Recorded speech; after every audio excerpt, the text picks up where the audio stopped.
Hazvina kumira mushe muri yeZimbabwe. Ndasangana nenyaya pano yandiri kuona pari kunzi Triple C councillor sentenced to 30 months.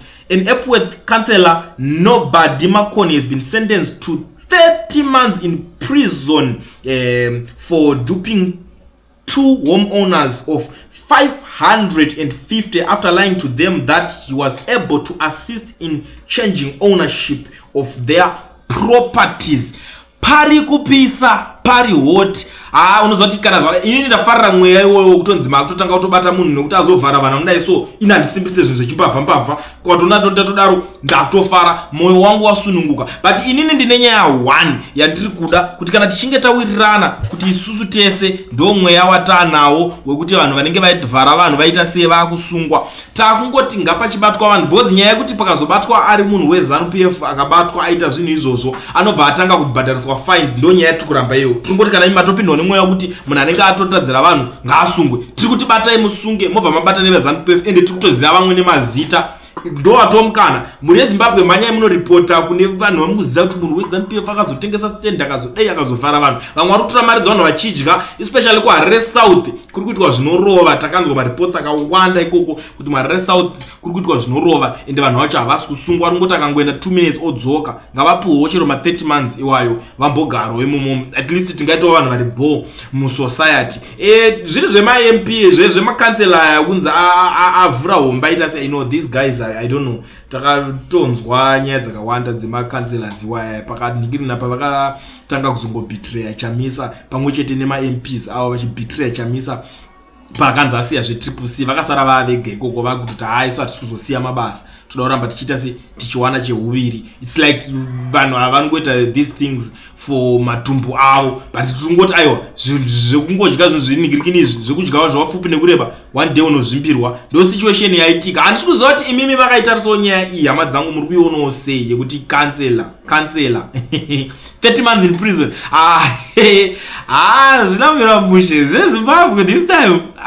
Alright. Kune vari muSouth Africa vada kuregisterwa makambani bata education research uda kuregisterwa kambani wobva wavhurwa FNB business account usina work permit kana kuti study permit education research inozvigona yamukoma oyo ndovega shasha panyaya idzodzidzi. Contact him on the numbers that are showing on the screen. Chinongodiwa chete valid passport wakutoitirwa zvinhu zvako price yakachipa handisi kuzotaura because vanozoshaya hope makungofona zvisina direction. Chingotora nhamba chinyararire kana uri serious woregisterwa company ovhurwa FNB business account zvemabookkeeping vanozvigona futi haikona kuzonetsekana haikona kuzonyara kunikira. In fact maflyers avo ndinawo hope mera ndinyatsokuisira ese munokwanisa kuuya futi kuinbox muchinyatsondibvunza ukaona inini handisimbise zvinhu zvakadhakwa kwaona ini ndasimbisa kuti zvinhu izvi ishasha vanhu ava number 1 vanenge vachizvigona. I think ipapapa munogona kunditemba so kana uchiziva kuti uda kuregisterwa kambani yako ungori nepassport chete usina work permit kana study permit mukana wacho ndiwoyo mukana wavhurwa. It's an opportunity kuti zvichakwanisa kubatsirawo iwewe pamberi apa in future. Unongoziva kuti mangwana you never know maybe you be the next chigananda wakuwanawo matenda. Hapana chinoshamisira pakuwana tenda chinongodiwa chete ungoregisterwa kambani yako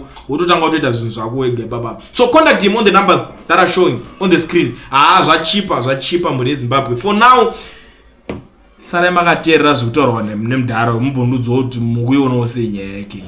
Problem yeyi ndeyekuti hamuzivi kurula nyika. South Africa, they are here very responsible. The garbage, servicing, water cleaning, water treatment plant. Ndinotoshanda every day kusupplya ma-chemicals emvura yokumwa.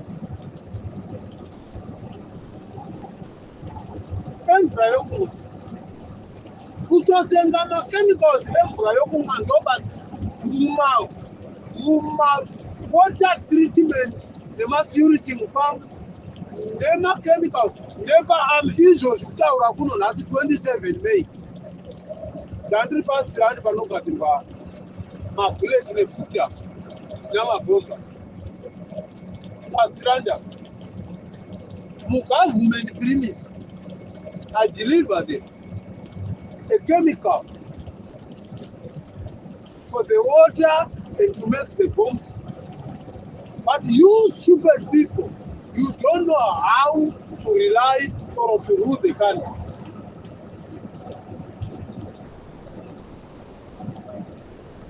You speaking nonsense, really nonsense. That is not the time to convey even greeting Changwa and the Xavier Kasukuwa and Jonathan Cook. We don't have to consider that. We have to consider what did you put to, by the table for the Zimbabwean citizen and the Zimbabwean country. Nothing. You speaking nonsense about 40, in fact, 40, I mean, that is 40 gigs, that is 40,000 tons, the board, right? Customer river, those fucking 40 tons of gold, what you speaking on the radio, on the social media, to say Zimbabwe mining gold is producing 40,000 tons. 40,000 tons of gold. If you can compare with the price of South Africa, here in South Africa, it's 1,999 the gram. What about per kg? How much it is? Per kg, how much it is? Per kg of gold. And I deal it with those gold in Joburg. I was buying and selling the gold in Joburg. 2020, the time of the poverty.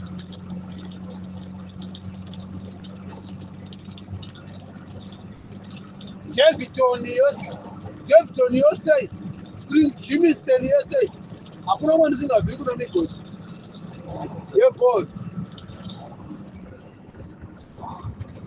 Kunoitwa zvegold ndikatombopinda pasi pomugodi blood gold yenyu yamunoita iyoyo zamazama yacho iyo iyeni pano ndakaita for 5 days.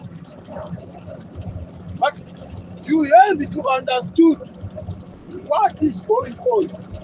And 40,000 tons zamunorana imimi pagore kana kuti pamwedzi. Where did you put that money? Why is the Zimbabwean currency still collapse to use the US dollar? If you have some 40 tons of gold, maybe a year or a month or 6 months, why still country, our Zimbabwe country still poor? If you have that amount of gold, what you mining in Zimbabwe every day? You don't have to compare, but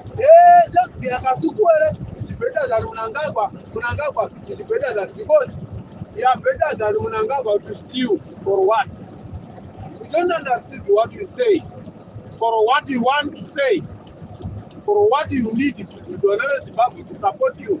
You say we are better than Mnangagwa to steal or what? Kana unga better than Mnangagwa, since wakasiwa na Mugabe kuchita zvepoti wakakeregere kukambena uka urimo muZimbabwe tikaona kuti unowina.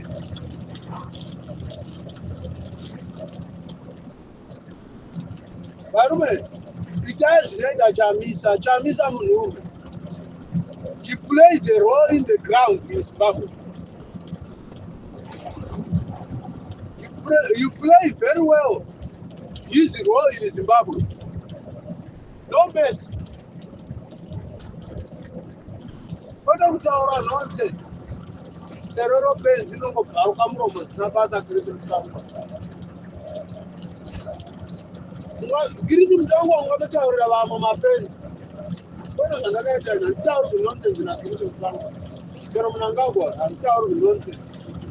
They all fucking shit that up here, but I don't listen that nonsense. I don't listen to nonsense.